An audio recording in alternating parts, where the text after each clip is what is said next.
And we are live with the Nintendo Stuff Podcast, episode 18. It is I, Logan Daniel, joined by the wonderful Brandon Miracle.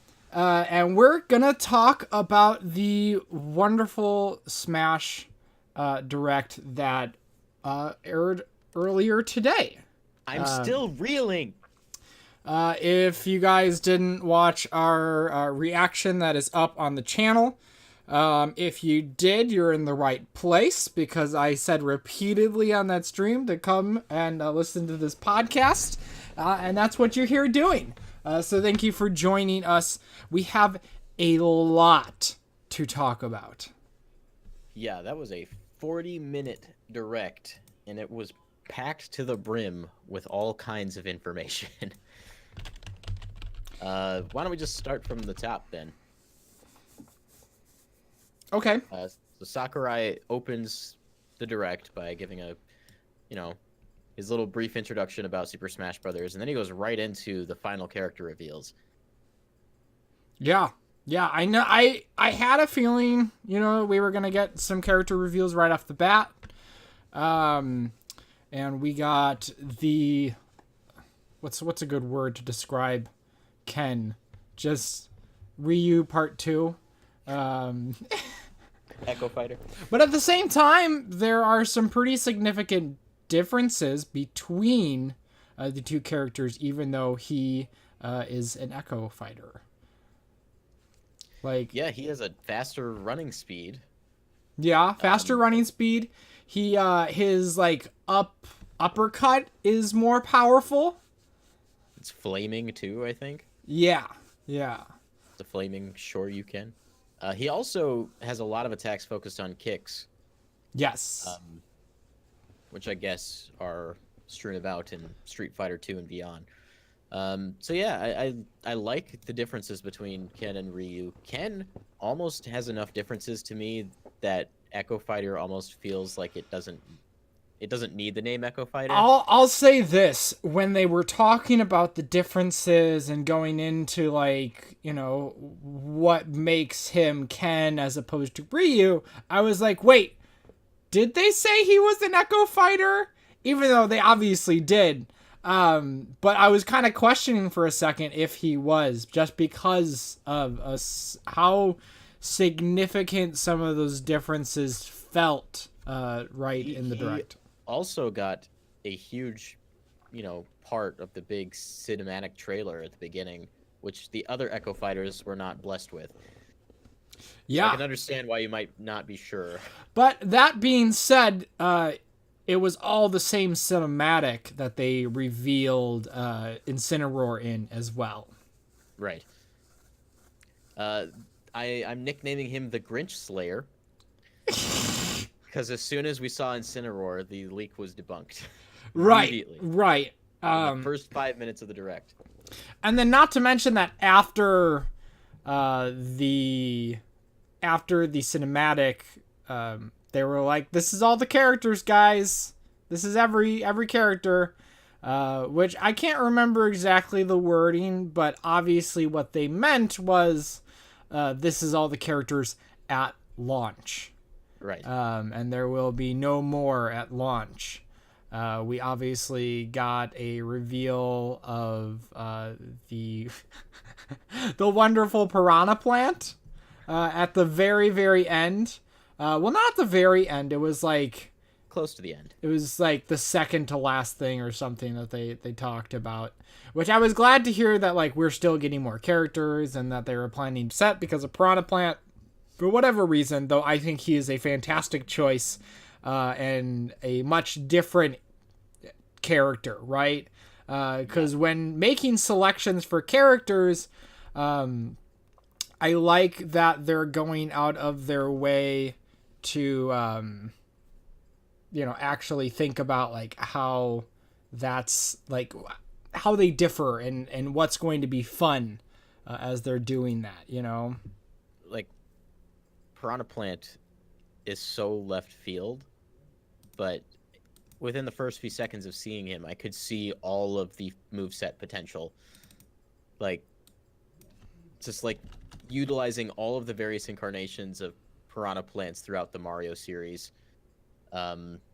Seeing the like he has that little blow move where he's like blowing the spike ball and then like pops it over at enemies. Right, right.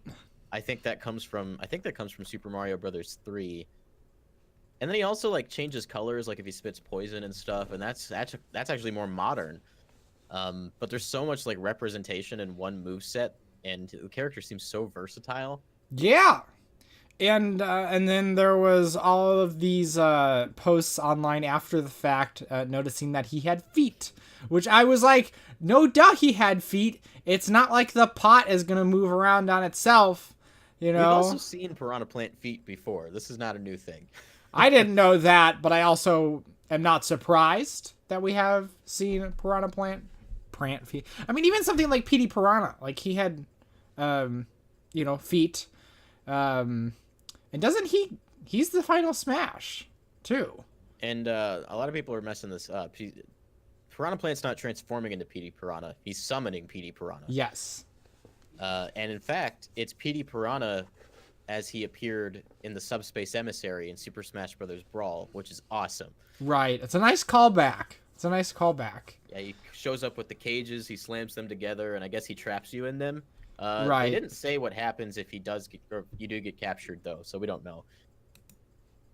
I'm assuming you die, or you just take a lot of damage. Yeah, either or. That's tends to be the kind of the I don't know what I was trying to say other than like that's what Final Smashes do.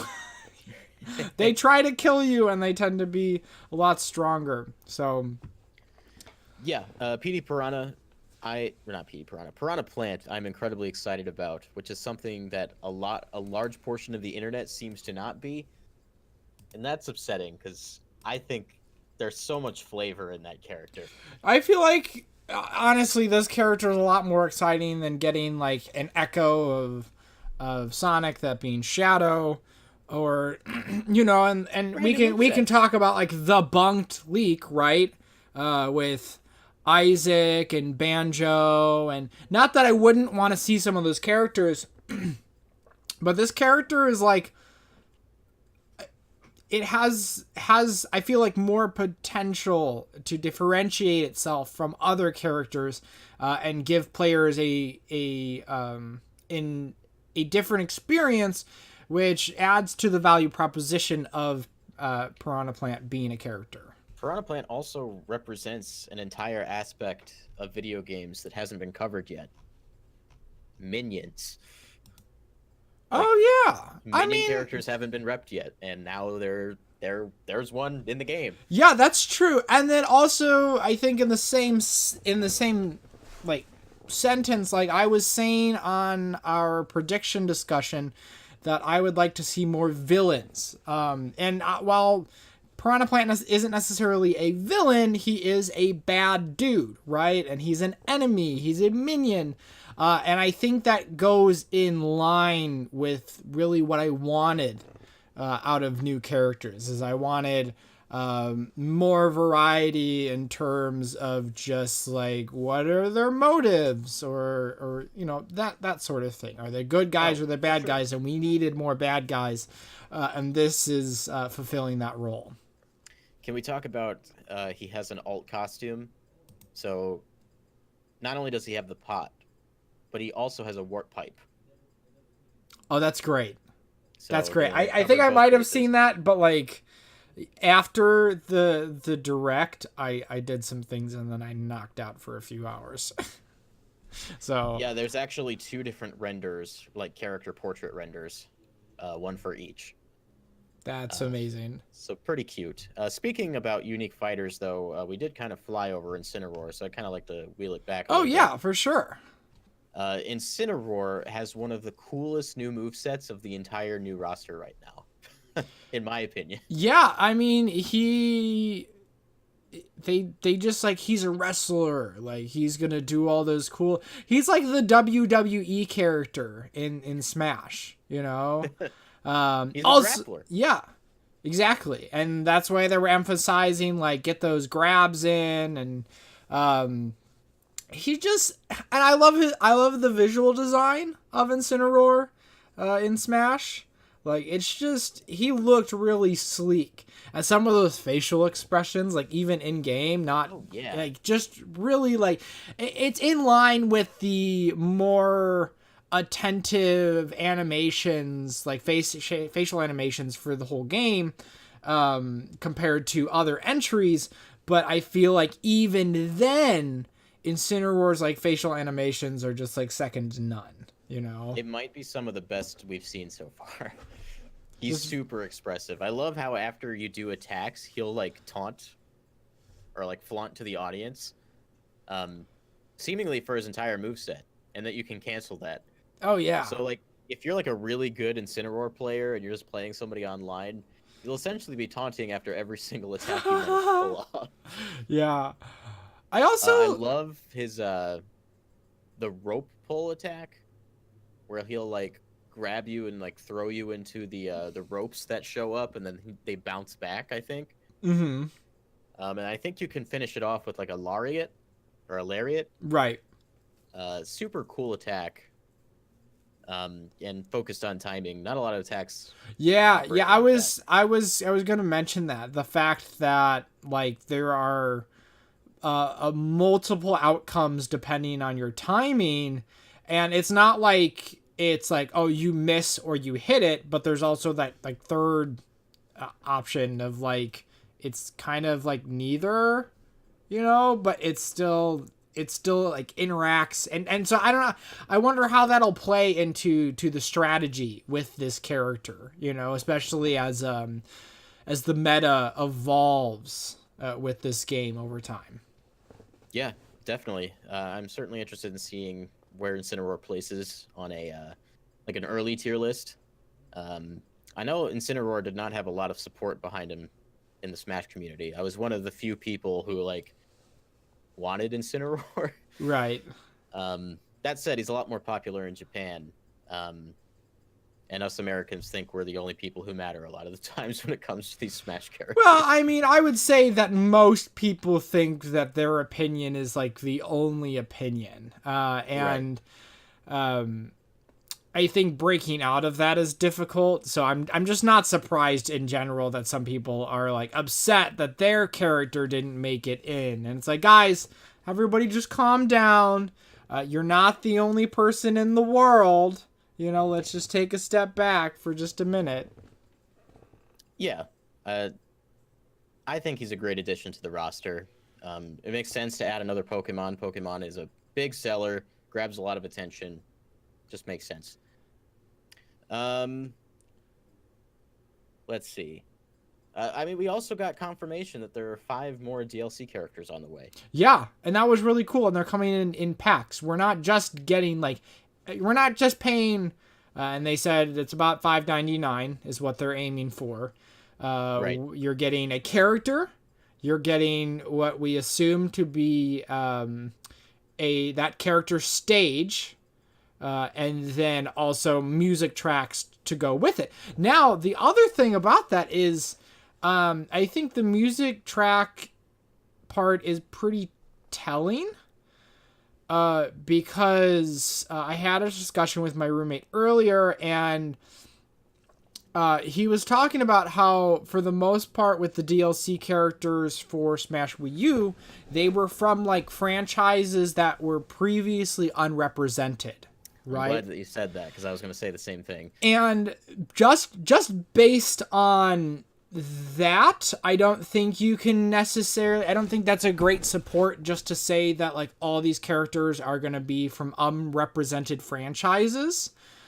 But when I thought about it a little bit more, the fact that there is more music and the way that the music plays into the stages, I think that points towards there being, you know, maybe all of these being like unrepresented franchises. For sure. I think that's a strong possibility right now. And if they're not, I'm okay with that too. Like, yeah. But I think at the very least, I think it's safe to say that at least one will be from a franchise that we have not scene as a character or on a stage. I think it's safe to say that. I think the likelihood of that happening is Monster Hunter. I would say Monster Hunter has a good chance. I'm still pulling for Banjo and Kazooie. I feel like that's a strong possibility. But yeah, I mean, again, we could speculate for days, and we have, you know, sure. It's like half of our conversations in the Discord. I think there is more of a precedent for Monster Hunter right now, given the content that's already in Ultimate. Yes. Feel like maybe that's one of those characters that just got cut for time. But that's neither here nor there. So we got 3 characters announced during this direct. We know the base roster. We know 1 DLC fighter that's coming that is not part of the other 5. And then those other 5 are on the way through February 2020. Which, that's a great time frame for me. That's like a new character every 2 or 3 months. Yep. That's keeps you coming back, and it's not prohibitively expensive. I'm down. They never said that would be the end of DLC either. Yeah, that's just what was currently planned. I currently plan on buying the fighter pass, and just, I mean, so that's like $25, and then if you're spending like, that's like you're saving $6. It's like you're spending like you're not buying like one of the fighters, right? But then you're getting all of the fighters. If you buy the fighter pass, it's what, $24.99? Yep. Which that's $5 cheaper if you were to buy them separately, you know. Right. So it's a good deal. I think before we get off of characters, we should also talk about the big wave of deconfirmations we had during this direct. Yeah, so specifically the infamous Grinch fake leak. I don't even know if, like, what should we call leaks after, like, we realize they're not actually leaks, right? Because leak would imply that it's, like, legitimate. Like fallacies. Yeah. The Grinch fallacy. Yeah, so for that, there was 7 characters that were supposed to be in the game. Only 1 that actually made it in, which was like the given. Like, if Ken hadn't made it in, I would be surprised, right? I mean, even Sakurai's explanation was the same as everybody else's. Ken is the Echo Fighter. Yep. So the list of characters on that was Ken and Shadow as Echoes. There's an assist trophy now. Yes. Isaac, who is also an assist trophy. Rip. And then there was Banjo and Kazooie. And then currently no sign of them at all. Right. In or out, who knows? I still want them. That would be something that would be pushed from the West, most likely. Yeah. So that's 4 of them. Who Chorus else? Kids. Oh, Chorus Kids. There is Rhythm Heaven representation in the spirits, but no sign of the Chorus Kids. Right. That I've seen. Mock Rider. Yep, Mock Rider. No sign of that. And then there was one more. Who was the last one? I feel like I should have this in front of me. We've talked about this so much. Oh. I think the only ones that ended up being assist trophies were Isaac and Shadow, though. Yeah. Oh, Gino. Oh, right. Yeah. I feel like Gino's still like a given in my mind, that I haven't counted him out yet. Yeah, I mean, I don't know the metrics in terms of like what kind of demand Gino has. I wouldn't be opposed to Gino, certainly. But I don't know how probable, that is at this point. Other than, like, I know the only really solid metric we have in terms of fan demand is the ballot for the Wii U era, Right. So Conman makes a good point that I want to bring up. Says that people are saying that being a spirit doesn't seem like a big enough deal to debunk a character. King K. Rool has a spirit. Yeah. So if So there's, yeah, that doesn't mean anything. exactly. And that was something that we were wondering about, but just having that confirmation that King K. Rool has a spirit. And I assumed right off the bat that there was going to be spirits of For the roster. yeah, for the roster as well. And I made the suggestion before the show started that maybe you unlock their spirits by completing their adventure, not their adventure mode, their classic mode runs. Yeah. Since you wouldn't get trophies anymore. Right. Yeah. No. I'm like slightly disappointed that there's no trophies, except for the fact that like it's just a collectible. Maybe the presentation's a little bit different, but I think that's okay. I mentioned the possibility several times that there might not be trophies in the game, but I never actually expected that to be the case. Yeah, when they confirmed it, I was like, no way. Like they I thought didn't they were actually. joking at Yeah. But no, he was serious. There's no trophies in Ultimate.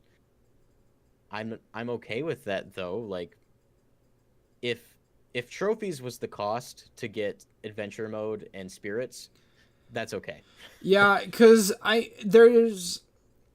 think this is just true for game development in general. There are deadlines. You have a certain amount of time to finish a project. So certain things have to be cut and certain things have to be prioritized. If, again, the process of making all of these different trophies and these 3D models for these trophies, and instead just having images for spirits, was that replacement. And then if they're more interactive and they play into that a little bit more, but they still have that collectible aspect, that's going to save time in development, and they're going to be able to dedicate resources to other things like actually developing and making more characters, I will miss the trophy descriptions more than the trophies themselves, I think. You're right. Those little bits of information were the part that made trophies interesting to begin with. If those still exist in some capacity alongside the spirits, that'll be no different than, trophies to me anyway. Yeah. And I mean, ultimately, at a certain point, like, you forget the trophies exist, right? And you're just playing the game. And that's really what matters. So, I don't Sounds think... like there's going to be a heck of a lot more spirits than there were ever of trophies. Yeah. So that should keep you collecting for a long time. Yeah, and I don't know... I mean, I haven't seen, like, a huge outcry that people are missing trophies. But if there is, I mean, it's understandable to a degree, but at the same time, I think it that does if feel there... like a trademark of Smash is gone, but I don't think it hurts Smash as a brand. No, I don't think it does. And we don't know what the cost was necessarily for that. Modeling. Right. There's like but 700 something trophies in Wii U, and an additional 700 or some in Smash 3DS. That's too much.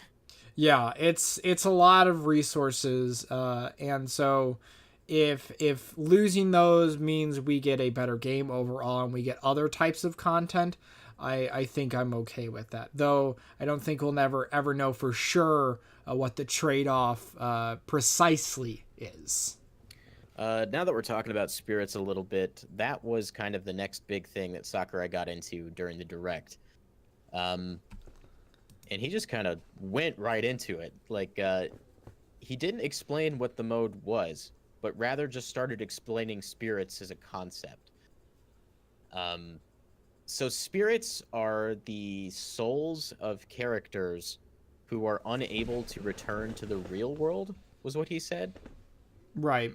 So, like, in the context of Smash Brothers, rather than going with the trophy lore that we've had for the last 17 or 18 years, we're going back to the lore of the first game, where all the characters are toys that exist in an alternate reality that have the ability to go back to the real world. The real world presumably being the places that they come from, I guess is what he meant. Right. So the other spirits outside of the character roster are not able to go back to their respective places. Mm-hmm. And I when they're defeated or when they're destroyed, I guess they become these spirit versions of themselves. Is that Right. am I understanding that Well, correctly? I think, well, yes and no, right? Because if King K. Rool is a spirit and he can go back, I don't think just because they're spirits that implies that they can't go back. He explicitly said that during the direct. But I think he I and think we'd have to as double the check broad this. explanation for spirits. Right, right. But I think I mean obviously like the spirits generally that you're going to be using that aren't characters, they're stuck there. Yeah. And but you get to utilize them. So They have a function similar to stickers from Brawl. You could put stickers on the bottom of your trophy stands in Brawl to give you buffs in the Subspace Emissary. yeah. And that's essentially what they do here, except they come in different varieties, and I think the types of things that they change are more varied. So like there's primary spirits that will buff very specific things like attack, defense, and grabs, I think. Right. And then some of those will have slots that let you use secondary spirits that have more specific types of buffs, like you hold a lipstick, or you run really fast, or you always have the killing edge blade. Right. And yeah, it's very similar to the way stickers worked in Brawl, but I think it's a little bit more fun here because you can also raise your spirits, kind of like little virtual pets. You can feed them. Yeah, and groom yeah, them yeah, and level yeah. them up. Yeah, This one- I think that was one of the most exciting parts of the whole spirits thing is that as a replacement for trophies and as a replacement for stickers, they play into the gameplay and then they're more interactive. So they have more value, you know? for sure. So you can use all of these buffs and these specific updates to your character in Spirits Battles. And Spirits Battles are basically like this board of bounties of different spirits, and you can challenge the spirits using one of your characters buffed from spirits you've collected. And if you beat them, you have the opportunity to try and claim that spirit as your own. It looks like you have this little gun at the end, and you have to shoot the shell character that's hosting the spirit. But they have like a barrier that's spinning around their bodies, and if you miss and hit the barrier, you have to try again with that piece of the barrier missing. Yeah, but that progress carries over, so it becomes a Yeah. little bit easier to make that happen each time you succeed. And these different matches have little like special conditions.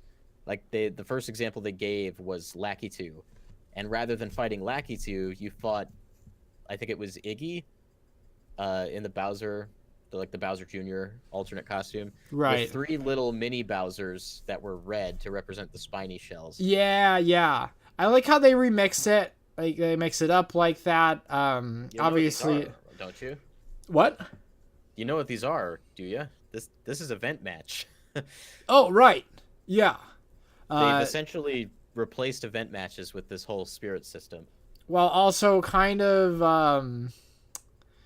now it should. My understanding is that these are events that are within the world of light. That's my understanding. Do you have a different No. understanding? No? These are 2 different modes. Okay. Spirits lets you select from a board to collect specific spirits. I think you'll be able to play World of Light from within the Spirits menu, but it is not Spirits mode. Okay.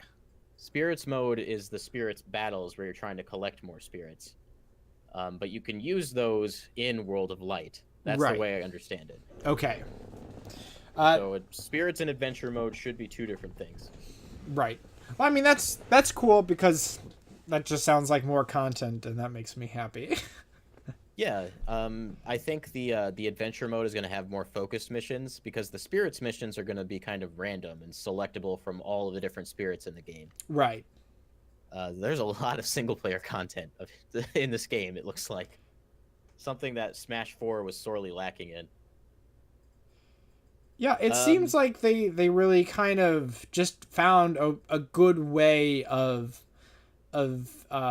diversifying that kind of content, and integrating it and making everything a little bit more intentional and purposeful. And I think I'm definitely a fan. oh yeah, me too. Before we talk more about World of Light, we should talk about some of the other modes. Specifically, I want to mention some modes first that are missing. Master Orders and Crazy Orders are gone. You Okay, could but also argue that Spirits is still that. right. Now here's the thing is, do we know that they're gone? If you go to the Because Smash Brothers website, uh, the bottom of the modes page, or the how to play page, says that there are more modes. So we don't know all of the modes. Not all of them were detailed. right.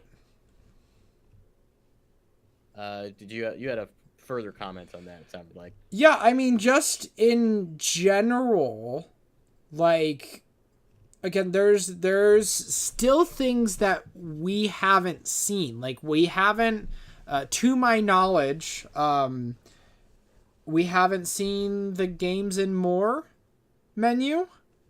I know it's in there though. I've seen the text for Games and More in one of those segments. Right. Okay. But I haven't seen the button. Yeah. So, I mean, they showed off, at one point, they showed off Mob Smash, which they didn't say by name because it was more of a blanket. That's the replacement for Multi-Man Smash, right? And it's not really a replacement, it's more of a rebranding. Same with like Century Smash, which is within on that Mob Smash umbrella that is just, 100-man Smash. And then they have All-Star Smash in there. And then All-Star is an interesting one. Why is that? Because All-Star mode used to be a separate mode not tied to kind of the Multi-Man Smash name. Right. Before, you would fight the enemies in stages of like 6 or 7 at the same time, and then you'd have a break. You'd go to the rest area, maybe take a heart container. Now it looks like you just fight the whole roster in one match. But it's only the roster that you've currently unlocked. Right. I don't know whether I like that or not yet. Yeah, I mean, that being said, I was never too terribly attached to All-Star mode, so it's kind of a moot point in terms of my preferences. I think the priority for that being in the game was lessened with the removal of trophies, because All-Star mode had their own trophies you'd win for the characters if you beat it. Right. And now that that's gone, I mean, is there really a point anymore? Right. So I think this is a good move. I just don't know if it's what I want. Well, I mean, we'll figure out pretty soon whether we like it or not when the game drops in in 5 weeks. Yeah, it's pretty soon. That said, I'm not against it by any means. Let's see. Did you mention Cruel Smash? Cruel Smash was on that list as well. I did not mention Cruel Smash, but I was going to mention it. But Cruel Smash is in that Mob Smash, and that's probably something that I just, there'll be challenges. So I imagine one of those challenges will be like defeat 7 to 10 enemies or something like that in Cruel Smash. And that'll probably be my extent of touching Cruel Smash, just to get that challenge done, and then I'll play other game modes, Me too. And I guess you make a good point. There might be challenges tied to something like All-Star mode that might make you play it more than once. Yeah. Some modes that we didn't see that we still don't know if they're in there. Home Run Contest. I think It'd be it's really weird to not have that. Yeah, I mean, I feel like it doesn't have to dedicate a ton of resources, right? It's a pretty simply designed system they got for it. Right. So, and like Sandbag is represented in the game. I I think Sandbag is more of a staple of the series than like even trophies are, you know?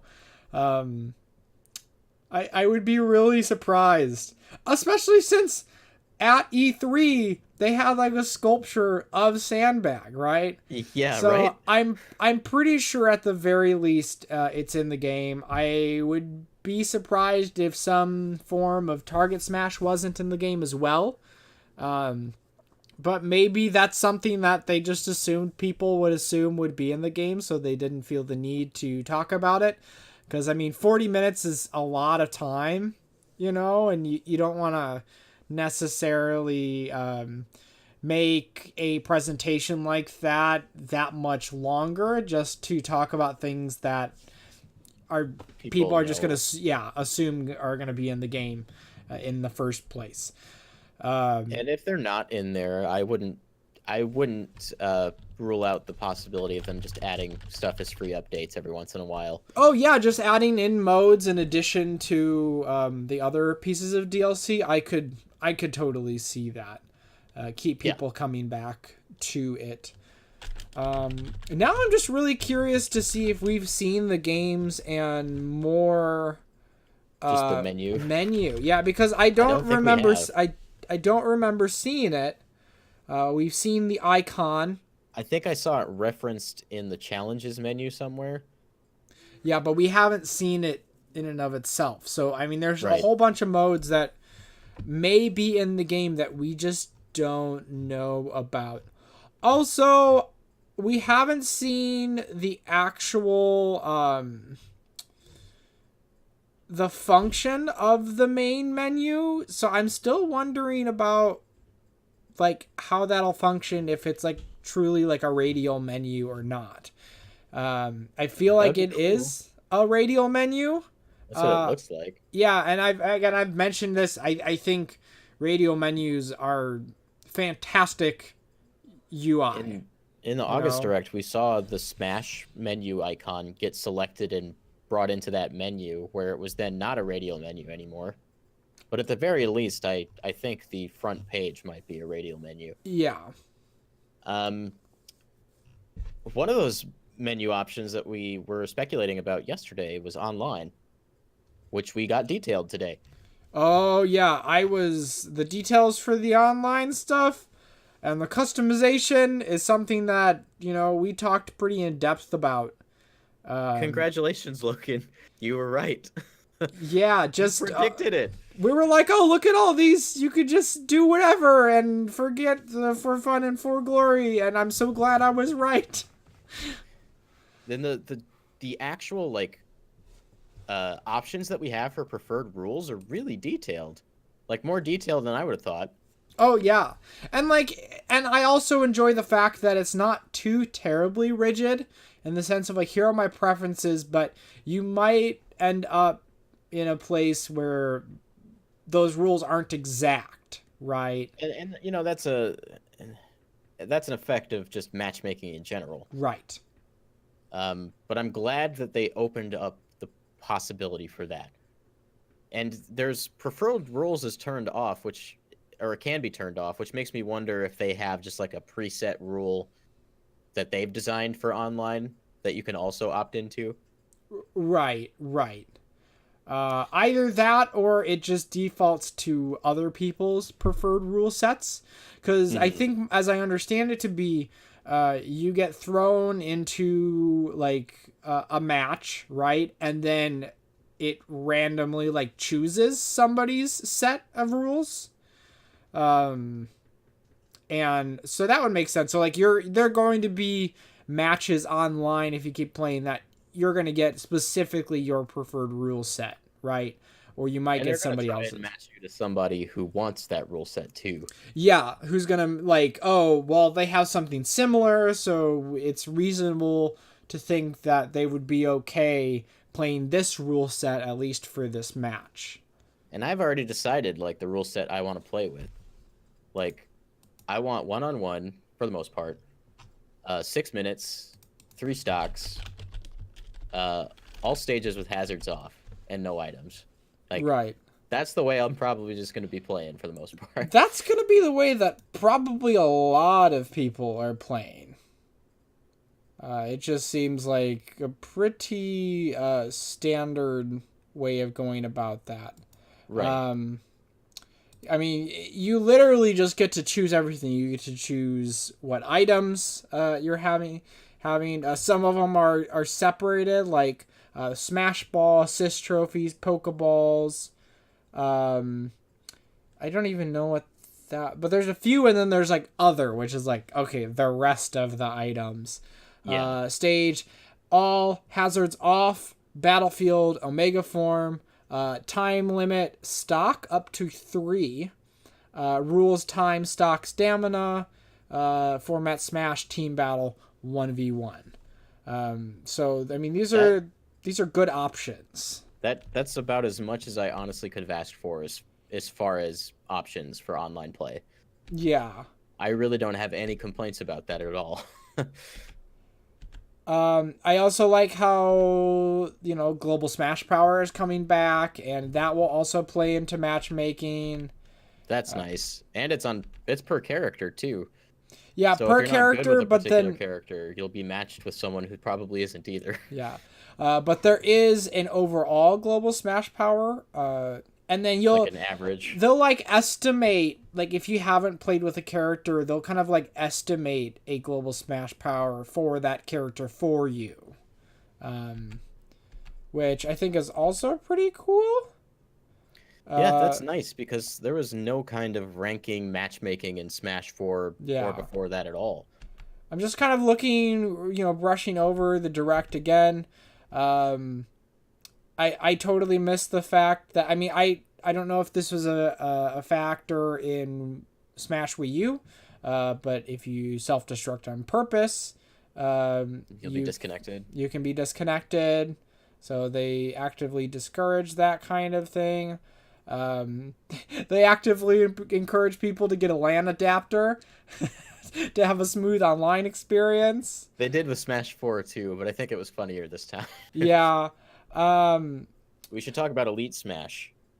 Yeah, I mean, I was kind of working up to that, even talking about like something as small as like smash tags.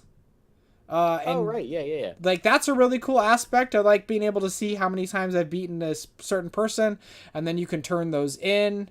You can For sell them for gold. yeah. So But the whole Elite Smash thing I was really interested in. Once your global Smash power reaches above a certain number, you enter into Elite Smash matchmaking, which means they consider you an elite player, and the development team is going to be looking at matches from Elite Smash to then consider patches for future development, right. which is fantastic. They're looking at the top of competitive Smash and using that as a basis to make changes in the future. And I mean, didn't they do that with For Glory in Wii U? Yeah, but there was no like separating the player base. Right. It was just like depending It was on just the a broad rules. thing. Right. Yeah. So this gets more specific, more to the nitty gritty, and I think that's going to be valuable. Yeah. Outside of that, like, I mean, honestly, some of these features for the online, I'm very, very excited to be able to hop online and play. The arenas, which Yes. are Smash's version of lobbies, are fantastic. The visuals for I that, like, love it. you can drag your little icon, and it looks like your icon can be whatever you want it to be, right? So here's like Paper Mario Bowser and KK and Zero and the Moon. So you can just customize that, and I imagine that's reflective of your personal Smash tag, which is kind of like your online your banner, which is really cool. But then again, like you can put yourself into the waiting area because you want to be the next in line. You can put yourself. spectate friend matches finally. Yeah, like, and then you can like the fact that you have so much control over it. I was like, I saw this, and then the visuals that went along with it just like reinforced my excitement for something like this, because it just can have community tournaments. yeah. So, I mean, this is something that we will definitely be utilizing on this channel, And if you playing with look you at like guys. if you look at like the setup options for setting up a battle arena, you can make it public, you can make it friends only, you can attach a password to it, and I presume it works just like how we talked about before, where it shows up on a list that a person could then click on and enter. So my Right. hope is that like if we're doing a stream, that it'll be searchable in a way that our viewers could find it and then enter it if they have the password. Right. That's perfect. Like this is a great feature. And we had that pamphlet, like that Japanese pamphlet or whatever, or maybe it was French, I don't remember. But it said you could do 32 players online, and we assumed that was tournament mode, which was not even discussed. Oh yeah. Is that Battle Arena? It might be. I still wonder if there's that tournament structure, which I think is still important that it's in the game. I mean, there are more modes they didn't talk about, so it could still be in there. Absolutely. So again, they're getting a lot of things right. A lot of things that we were worried that they wouldn't get right. And I would say that they exceeded my expectations in certain regards. I was pretty impressed with their decisions for online this time. So again, I'll even point out here, setting like arena rules. There's like I didn't even notice this, but there's like a rotation setting. So to like rotate players out. Yeah. So in this example, bottom one leaves. So the loser, the person who lost all their stock first or got the least amount of kills or something like that, they are the one who gets booted. So I wonder how many different configurations that's in, because I'm like a fan of like something like if you have like how many conditions can you have at once, like just thinking about that, I wouldn't want to even set it to that. I'd prefer like winner be out. Right, but then also you don't want to necessarily do that because you don't want to discourage people from winning, So maybe if there was a condition in terms of like you can only play up to 3, in a row, right? Before you get booted out, and then you have to wait at least another match before you have. Which is okay because you could just watch them now. Right, and so I like this. That's just something really really picky. That I hope they thought about. Like, I wonder, again, how many conditions there are, and can you combine those conditions? Yeah, I would hope so. Another question I have that goes along with that, how many simultaneous matches can happen in the arena at once? If we assume that this actually supports up to 32 people in a lobby, can you have multiple matches going on in the lobby at once? Could you have, like, multiple like boxing rings, that like people can all wait or spectate. I mean, even if like everyone was in the boxing ring, I would assume that it would just break it up into several matches. Right. Because like, have you ever played ARMS Online, Logan? Or you played the demo, right? I played the demo, so I have played it online. Kind of the similar thing where it's like they're all in a lobby and then you just get matched up randomly with different types of modes, essentially. Right. Except this has a lot more control over that than just being thrown into whatever willy-nilly. For sure. I would hope that it operates a little bit similarly to that. I would also hope that there is an option that makes it actually just like that, where you could have the game just shuffling around rule sets and stages and whatnot, so you don't have to select anything. The game just decides what you're going to do every time you fight. Right. Yeah, having some parameters for that kind of stuff would be neato and also extremely convenient. This, I'm going to be honest, this is one of the coolest things to come out of the Direct for me, because it showed me that they were serious about making online something that people can keep playing. Right. I could see myself spending hours in Battle Arena just with you guys or our fans online. I love playing Smash Online, but it's never been easy. Yeah. That looks easy. Um, I think that was it pretty much for online. We talked about Elite Smash, battle tags. That was pretty much all they covered. Yeah, I mean the only other things that can be kind of mentioned is the fact that they will prioritize connections that are closer to you. Right. Yes.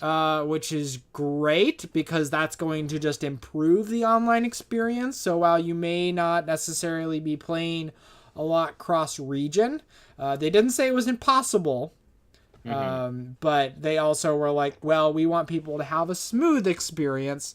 So chances are you're going to be connected to people who are closer in your region, which I think is cooler in the sense that, like, okay, for example, I live in St. Louis and I joined a Facebook group that's specifically Smash Ultimate St. Louis discussion group and stuff like that. So who knows, like, what kind of people from St. Louis that'll just hop online, and then because they're like literally like just a few miles away, I'll be matched up with them online. And then if I go to some Smash events, like the opportunities to just kind of like, I think it just makes more sense in the long run, you know? Regional matchmaking is something that I think should be in every single game. It's something that I desperately wish was in Splatoon.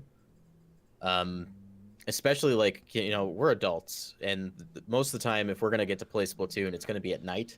Yeah. And at night is when most Japanese players are online. Because and it's not night for them. Yeah, and those are the laggiest matches. And we don't have any option to play regionally, so we're just kind of stuck with it. Yeah. I feel like little by little Nintendo is chipping away at their, like, the bad online infrastructure that they keep pulling here and there. It's gotten better. I'm sure Bandai Namco had a big hand in making this a little bit more robust. Right. And hopefully that resonates through future Nintendo titles, but I'm definitely glad that it's here because it just, oh man, it makes sense. It makes so much sense. Yeah. They did so much good with the online presentation. I don't think I could have come out of that happier. Let's see. In addition to online, we talked about Piranha Plant. We talked about some assist trophies. We saw some Mii Fighter costumes, which I think was cool. One of them was Rex. Another deconfirmation. Seemingly. He did say that Rex didn't quite make the cut, which seems pretty forward that Rex won't be joining as a DLC fighter. Yeah, I wouldn't anticipate it at this point. At least not in Wave 1, assuming there's multiple waves. Which is a little sad, but whatever. However, there is one Mii Fighter costume that, well, two that I want to talk about. One is the Yiga Clan. That costume is fantastic. That's a good costume. At first, they were like, here's some other costumes, representations of characters, and I'm like, oh, great. Like, we're just gonna see, like, I was just, like, thinking about, like, Monster Hunter at that point, you know, and seeing a Monster Hunter costume and being like, oh, no. But then, like, the first thing was, like, the Yiga Clan costume. Like, oh, my God, that's such a good costume. It's, like, a full-body outfit, too, so it's just, like, a chibi version of a Yiga Clan member. It's really great. The other one that I wanted to mention was the Nintendo Labo Toy-Con outfit. Yes. That's fantastic. It was really good. Even like the character like wearing like the yellow like jumpsuit, like, oh, we're going in the lab, guys. We're gonna do some experiments. It's so cute to see them holding Joy-Cons in the context of Smash Brothers. And they also had that one shot where there was another bigger Mii behind him, I'm assuming that was the robot outfit. Yeah. And they were like syncing up their movements. Super cute. Yeah, I've always loved seeing like Nintendo hardware like in Nintendo games. Like you were playing Luigi's Mansion the other night. If you guys didn't notice, there's a stream up online of Brandon playing through Luigi's Mansion because Halloween and why not? One night only. But I was sitting there and I've never really played that game. But at a certain point, like, you pulled up the Game Boy, like, horror, was it? Yeah. Yeah, and I was like, oh my gosh. And I know I've played some of Dark Dark Moon, right? And they use a 3DS in that game?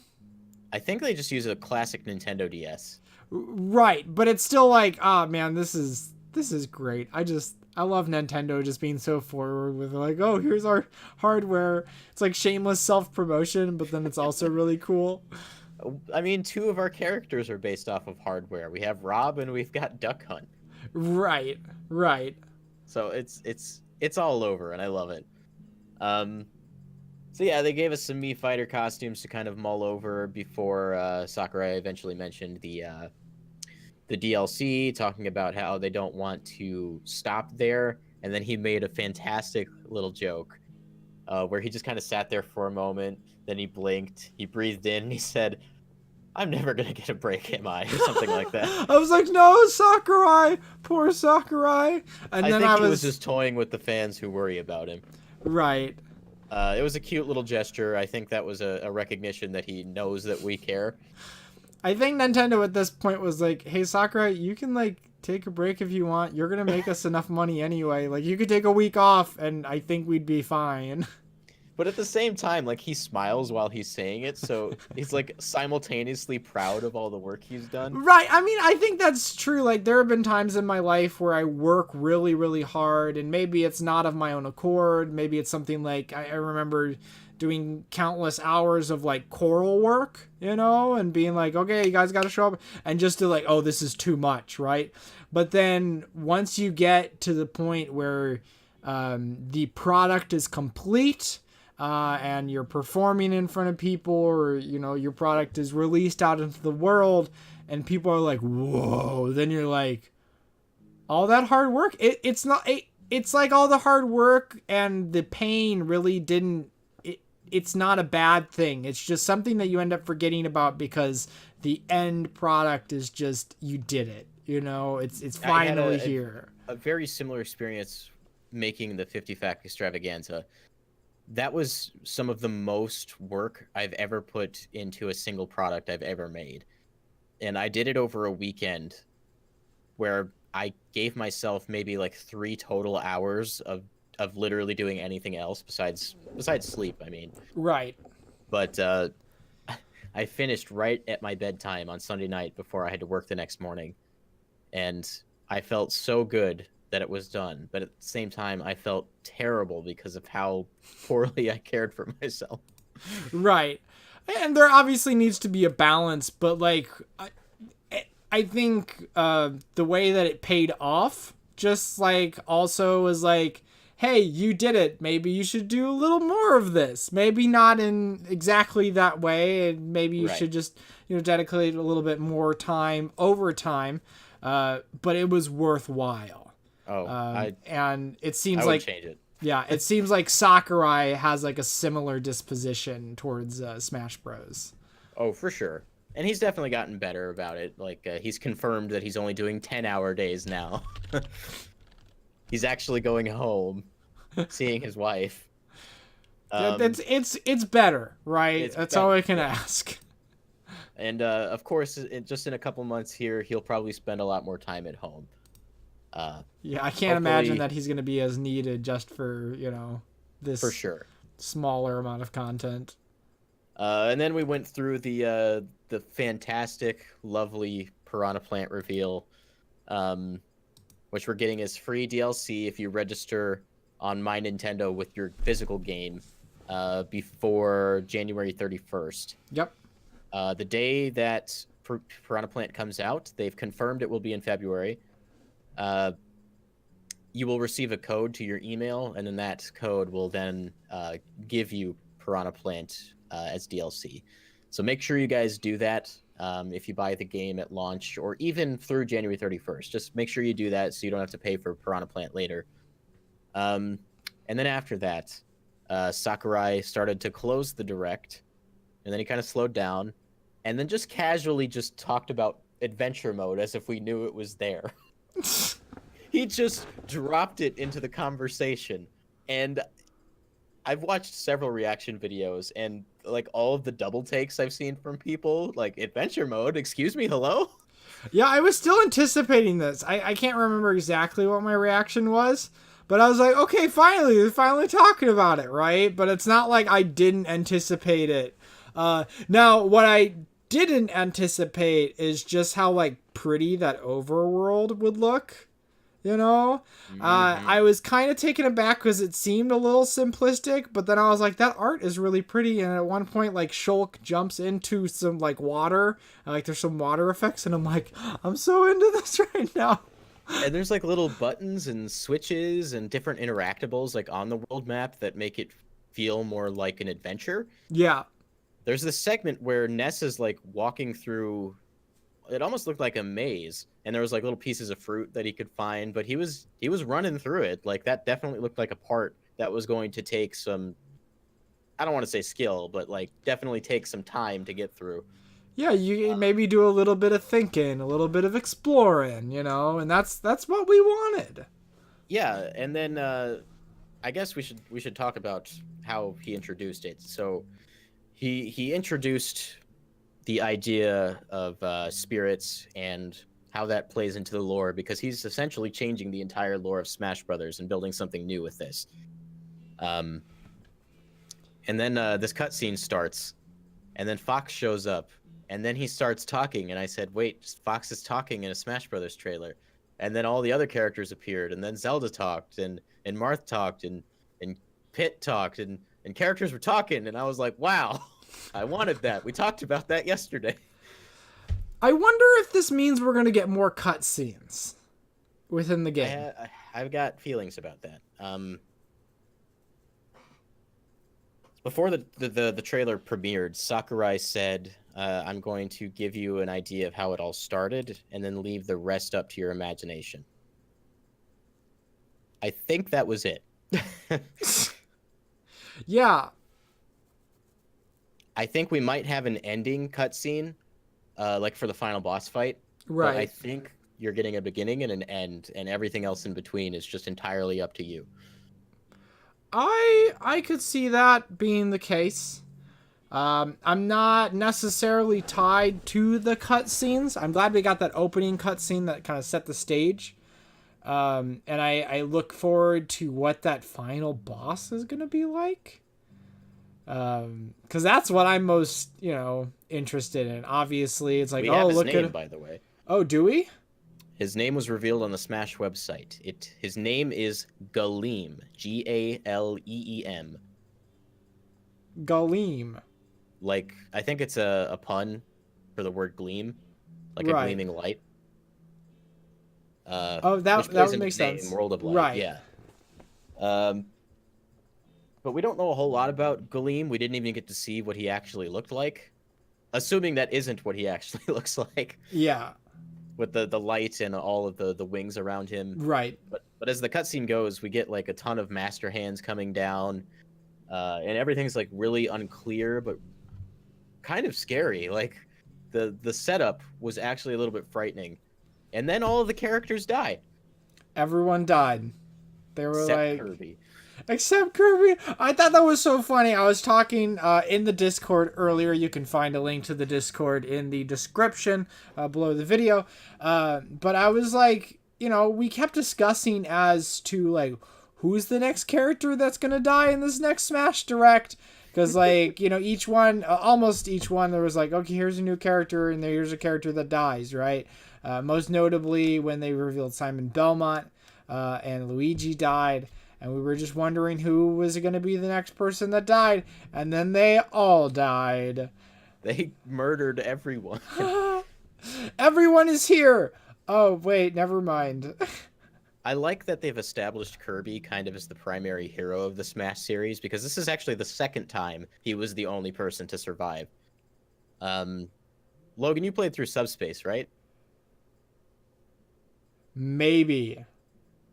That's a Okay. big maybe because it's been so many years. I hardly remember Well, it. Taboo has an attack that wipes out everything like within a large radius of his body, and it wipes the entire Smash Brawl roster out except for Kirby. Kirby comes back to life a few minutes later because of something that he ate earlier that brought him back to life, and it's up to him to go and save everybody.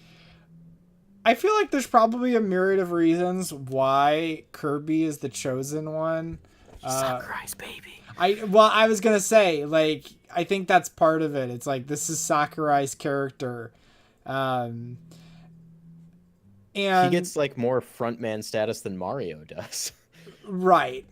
And I just think also it's fun to start off with Kirby because Kirby can be anybody really, you know. So in a sense, he is everyone. He's also a kind of a basic character that's meant for learning too, Yes. which ties really well into Sakurai's, inherent game design about making things accessible to people. So Yeah. in that sense, it makes sense. But that cinematic did things to me, Logan. When Kirby was like running away and the light beams were chasing after him, I started crying. I actually started crying. That's great. I wanted adventure mode so bad, and at that point it had finally like kicked in. It finally clicked with me that that's what I was seeing. Right. Even though he told us, it like settled in that I actually just started full on tearing up. Right.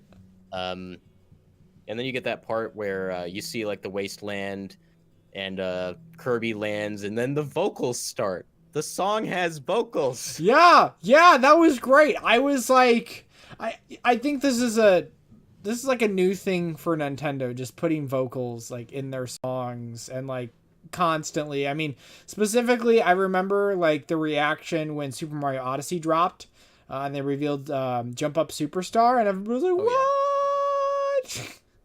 Yeah, So I had a very similar reaction to that. But yeah, so they then changed it on the music page on the website. This is the actual main theme to the game with the lyrics. So I assume that's what we're going to hear when we start up the game and we get whatever intro cinematic we get. So that's cool. Yeah, I thought the cinematic was great. Really sets up the lore of Super Smash Brothers, something that we like to discuss sometimes. But then we should definitely talk more about the actual mode now that we're here. This is a big map. it's a big map. It's a lot to Did do. you see how big it is? It's real big. It I don't even know like how to describe it because things were happening so fast. But basically, you start as Kirby, and then you set out to start fighting the clones, I guess. Right. All of the characters get cloned by Galeem, and then spirits are then injected into the puppet bodies, and then they start fighting Kirby. I assume this is how we unlock characters. I maybe Like a one primary way. Yeah, I was about to say I still anticipate that like you'll be able to unlock characters like, oh, you played 10 matches. Oh, you played 25 matches. Oh, you played 1,000 matches. And I think that's probably still a way that you can unlock characters.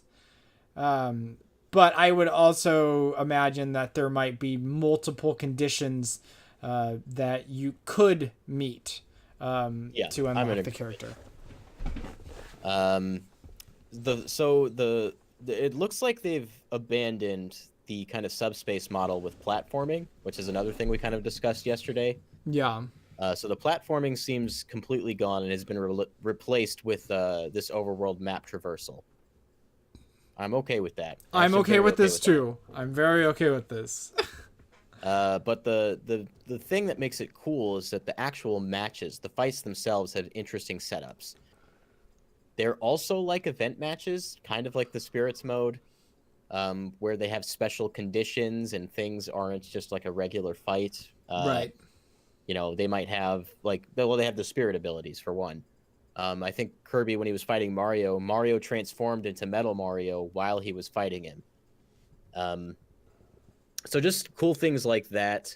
Boss battles we now know for sure are actually part of the World of Light adventure mode. Because we saw Rathalos flying around the map. We also, at the end of the trailer, saw Gallium, who was a boss in Super Smash Bros. Brawl. They showed him right before the trailer ended. So it sounds like some of the fighters or some of the bosses from Brawl might even make a return. That would be cool. Everyone's here. Everyone's here. Nobody's left out. Except for some This- people who aren't this characters was- and it's just trophies instead. This was undoubtedly the most exciting thing for me in the whole direct. Like, nothing compared. I wanted adventure mode so bad, and I think Sakurai over-delivered in that department. Yeah. I really just can't wait to actually start playing it. Like, it'll probably one of the first things that I do when I boot up the game. You know, is just hop in Yeah. to the spirits menu, hop into the World of Light, and Assuming that's where it is. right. I mean, I would assume this much because it seems like Spirits plays pretty heavily into it. Yeah. But I feel like it would be out of place in the games and more section. Though, I mean, anything could fit under games and more. Literally anything. I wouldn't be surprised if it actually ended up being in Games and More in the end. Oh, no. My question right now, I mean, I have a lot of questions about World of Light, but I like that Sakurai purposefully left it kind of ambiguous. Right. Because this is definitely one of those things you just want to discover. Yeah. But a couple of my questions are, how long is the mode? Because Subspace Emissary was pretty lengthy, if I remember right. Like 12 Right. hours or more.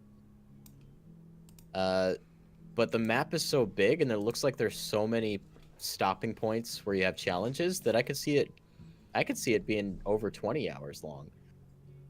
Which Yeah, I would be very okay with. Yeah, I mean, obviously, with the actual map of the overworld, it's all just like this really fantastic, like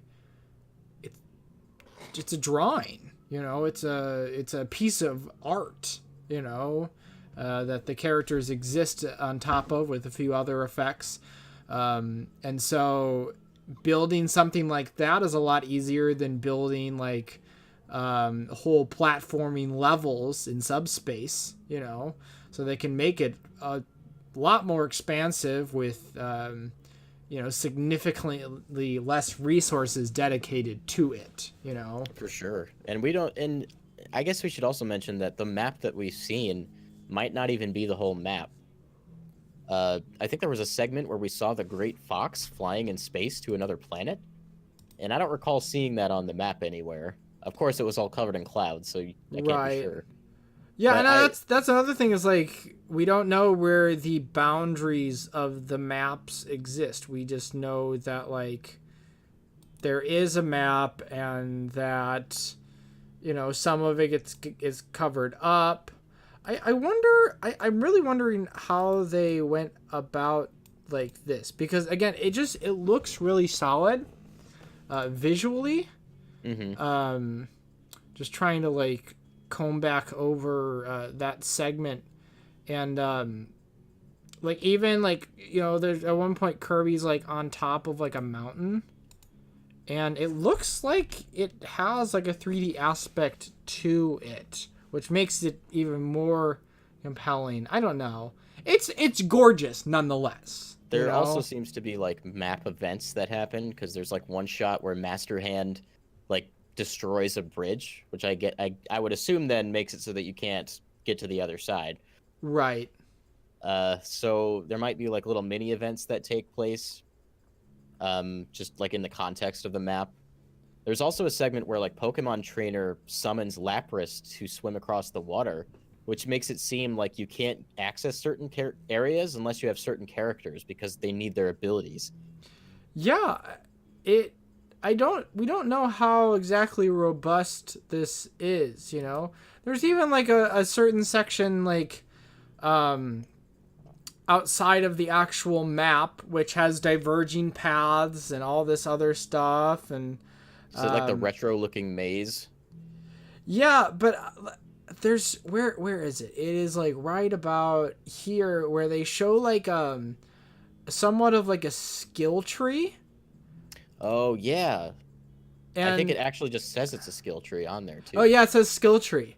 So I mean, you'll just be able to upgrade all of your characters throughout this story. You know, Is that tied to a character? Can you tell from the image? I can't tell. I would assume that it's just kind of like a generic, like it doesn't matter what character you are, it's just you get these perks, Just like a global skill tree. Yeah. It would be neat if there was like character specific trees, but with as big of a roster as there is, I don't.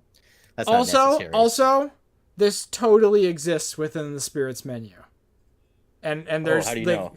there's literal like confirmation. So like in the trailer, at a certain point, there's like the back button in the upper left corner, and one like this one says party, and same with skill tree, like going back, and at a certain point, it says back. Where is it? It's like right. It was right there. But it says Spirits. So Spirits is just like the broader name of the entire subtext of modes. Yes. Okay. But That's cool. I saw it in there. It's in there. You could probably go back and find it. But yeah. It makes sense that this would be like, this is the single player mode, right? Yeah. Outside of like event matches and such that I assume are still in the game. They just haven't been talked about. Let's see. I wonder like how many different types of bosses we'll come across. Because we know about at least 3 now. We know about Dracula, we know about Rathalos, and we know about Gallium. I mean, obviously there's going to be Galeem, and I assume that Master Hand will be a returning boss, or a recurring boss, I should say. But what else is there? We have Piranha Plant has Petey Piranha as his final smash. I don't know if that would mean that we could see Petey Piranha come back. I think the possibility exists. But obviously there's not really a way of knowing for sure until we actually get into the game and experience it ourselves. Mm-hmm. But maybe at a certain point, though, maybe Piranha Plant wouldn't be included in the Spirits, the World of Light campaign, because obviously he's coming after launch, right? Right.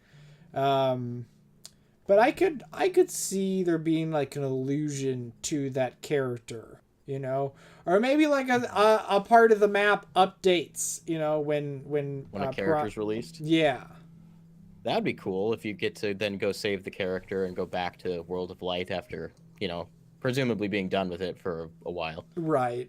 I'd be into that. My favorite thing, I'll say it again, about this whole presentation for Spirits Mode and World of Light is just how much of a question mark is still left on it. Sakurai is just going to let us find out for ourselves, and I think that's great. Yeah. I mean, he revealed most of the content in the game, and we pretty much know for a fact that there are still more modes that have not been explicitly mentioned for this game, that we assume that are in there. Like, I will be upset if there is no home run contest, but I anticipate that there will be home run contest. But would it be any less of a game if there's not? No, I'd still enjoy it, but I would be disappointed. It's not gonna totally just crush the game for me, but I would be disappointed for sure. Yeah, and I mean, without speculating any further, that pretty much brings us to the end of everything that was in the Direct. There's one more thing a smaller thing that I'd like to mention. In addition to acknowledging Hikaren in the chat, Piranha Plant, they've explicitly said that he does not count as one of the 5 DLC characters. So technically there's 6 DLC characters, but only 5 are a part of the fighter pack. The other there's thing 5 in the fighter pass, and they never said that was all we were going to get. Right. That's just you're paying for those 5 with the fighter pass. That doesn't mean that's all the DLC there is. Has there ever been any handicap system in Smash Bros. Before? Since Melee. Okay. I had an inkling that was in there, And then they acknowledged it, and I was like, well, I mean, yeah, that's awesome. Are you referring to custom balance? Yes. Okay, before it was actually called handicap. Okay. And it was a little slider from 1 to 9, and it would change how much damage you dealt. This essentially is pretty much the exact same thing. Oh, it's right, actually just a okay. little clearer. Yes. I saw like some pros reactions to that segment, and they were getting all excited about that. And I'm like, guys, this has always been here. Yeah, maybe has it a was new just the name. framing, and then they emphasized it, you know, because you forget a lot of things. Like, these games have a lot of content to them, you know, For so sure. it's reasonable to assume that people have been playing these games for years are gonna realize or aren't gonna realize that that feature had been in a previous title. I mean, just like the fact that I had to ask, you know. Um, So yeah. kind of bringing us to the end here, Logan. I'm going to ask you, I think, 2 questions. Okay. One, what was your favorite thing in the direct? My favorite thing in the direct was you know, it's really a tie between some of the online features and World of Light. I loved seeing specifically the arena was amazing. I was like, please, yes, those are the kind of lobbies that I want in a game like this. And then seeing that whole overworld for World of Light made me just that much more excited to pop that game in my Switch and just like do nothing else for a few days, you know? Spoiler alert, I am in 100% agreement. That is actually just exactly my answer. So, But you probably could have guessed that from how I've been talking. yeah. So those are the biggest things. I'm glad the characters were a plus as well. Just getting more characters. I think these are a good selection of characters. And we're getting more, and that'll be exciting to talk about what those characters will be and what they, you know, as they start to talk about them more, you know. Like, when are we going to get our first confirmation of what the first character is going to be? I don't I anticipate... originally thought it was going to be the Game Awards, but, you know, Sakurai said they haven't even started development on any of them. Right.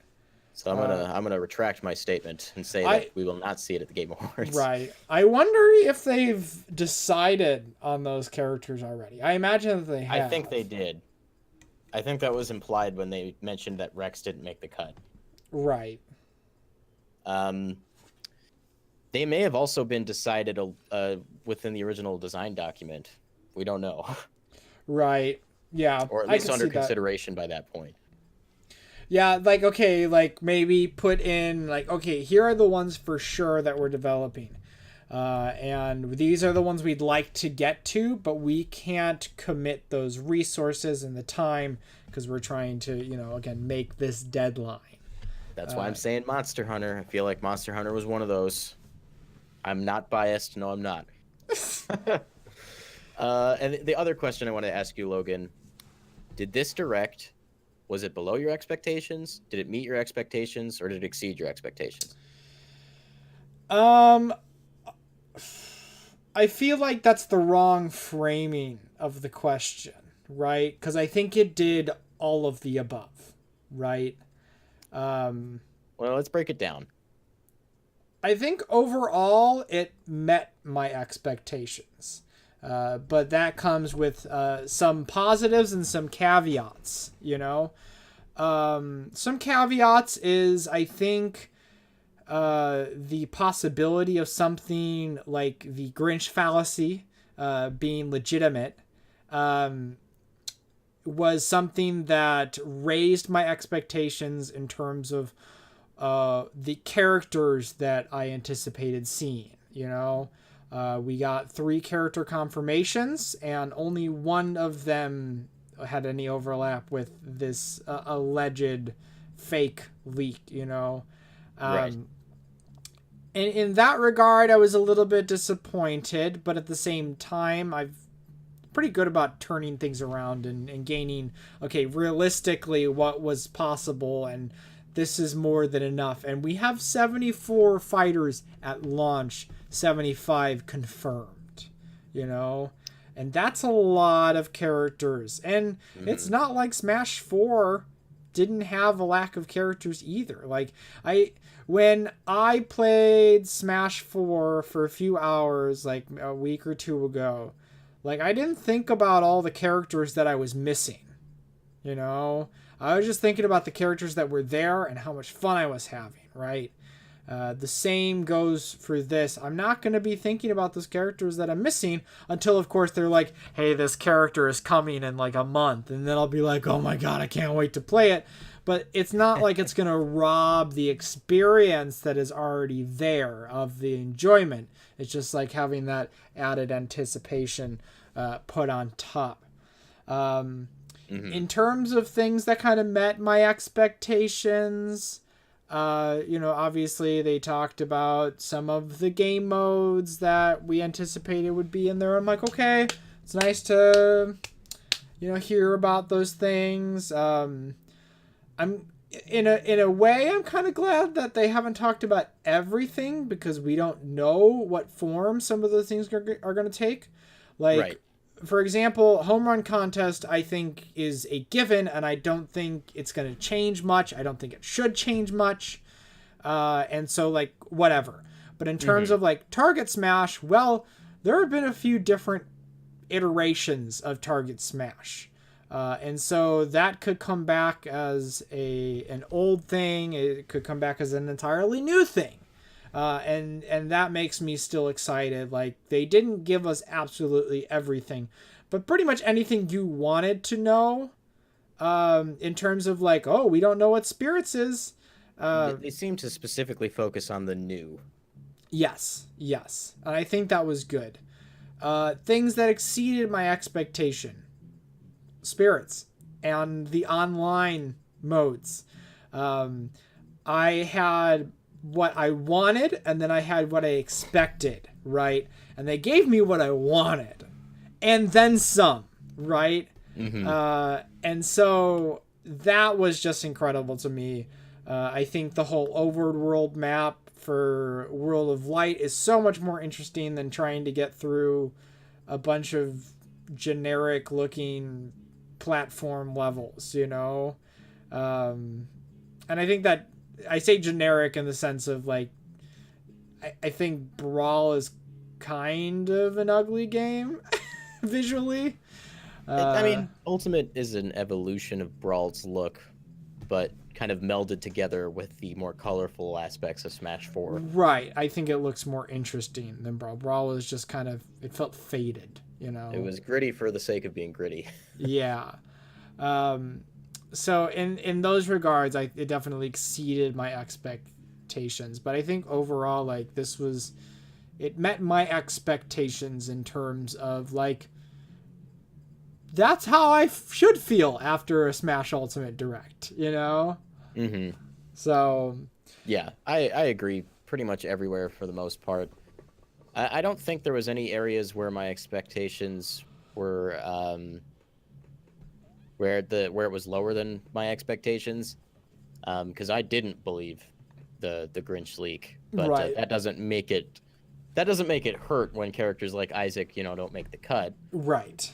But I at most expected, maybe 3 or 4 characters, and we got Ken and we got Incineroar, and I'm happy to have them both. So I was ready to accept that already. Yeah, I was also ready to walk in knowing that we were going to get less characters as opposed to more. So at least the fact that, like, when we got 2, I was like, ooh, that's a little low. But then we got Piranha Plant at the end, and I was like, okay, that feels a little bit better. And then the promise of 5 more DLC characters. Yes, absolutely. Like, without that, I probably would be with you and say I was a little disappointed. But having 5 DLC characters, having Piranha Plant, knowing that those are all on the way... that kind of got rid of any complaints I would have had. Spirits and Online also exceeded my expectations, and then everything else just kind of met my expectations. Absolutely. So overall, I think my expectations were exceeded.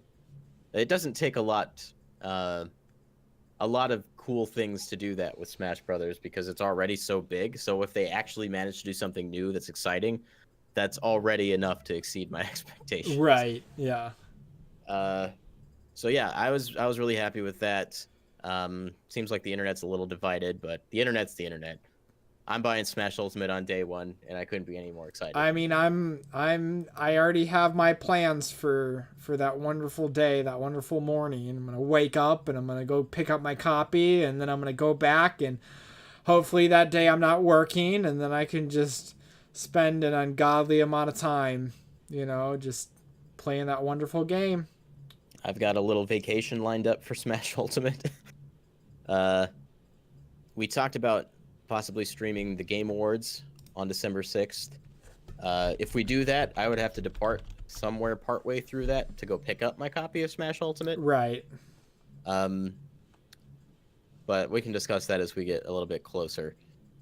That said, guys, I definitely suggest you watch the Game Awards. It's a better show every year.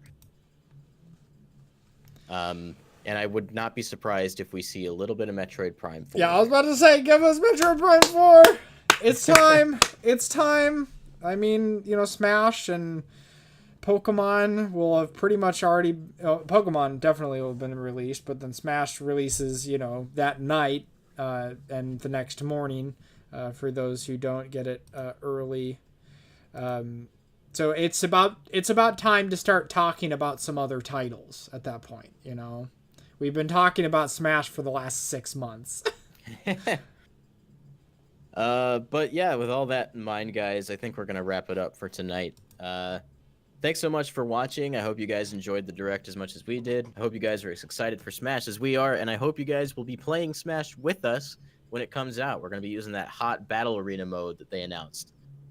So yeah, lots of stuff to look forward to. So excited. But with all that in mind, make sure to follow me on Twitter at Babababs. Follow Logan at LoggyDubs. You can follow us as a collective at Break From Arcade. Make sure to join our Discord. If we can get a link to that in the description real quick. We were talking in there pretty much all the time. I'm in there pretty much all day. The only times I'm not in the Discord is if I'm asleep, for the most part. Yeah, I usually have it up on my phone at any given point, I love talking about Smash. I love talking about pretty much anything with you guys, and it's been really fun in there lately. We got viewers as of new members as of a few days ago. So definitely go in there and say hi. We will definitely hang out with you. Make sure to subscribe to the channel if you haven't for more discussions like these. This is Nintendo Stuff Podcast number 18. I don't even think we mentioned that at the beginning of the episode. Oh, I did. Okay, good. We normally record these on Friday nights at 7:30 p.m. Central Time, but with the Nintendo Direct being today, it just made the most sense for us to do it here. So the next time you'll hear from us is Monday at 7:30 p.m. Central Time for the Breakdown Podcast. We had to cancel the one from the beginning of this week, so we're hoping to do it this coming Monday, as long as nothing catastrophic happens. So make sure to return for that. And then just swing by for our normal streams and other game content that we do here on the show. Lots of cool stuff for you guys. And if you haven't seen the 50 Fact Extravaganza, now's kind of a perfect time to check it out. That is also on the channel, posted just at the beginning of last week. But with all of that in mind, guys, we're going to head out for the night. So don't break your backs. Break in the games. But for now, break time's over. And join our Discord!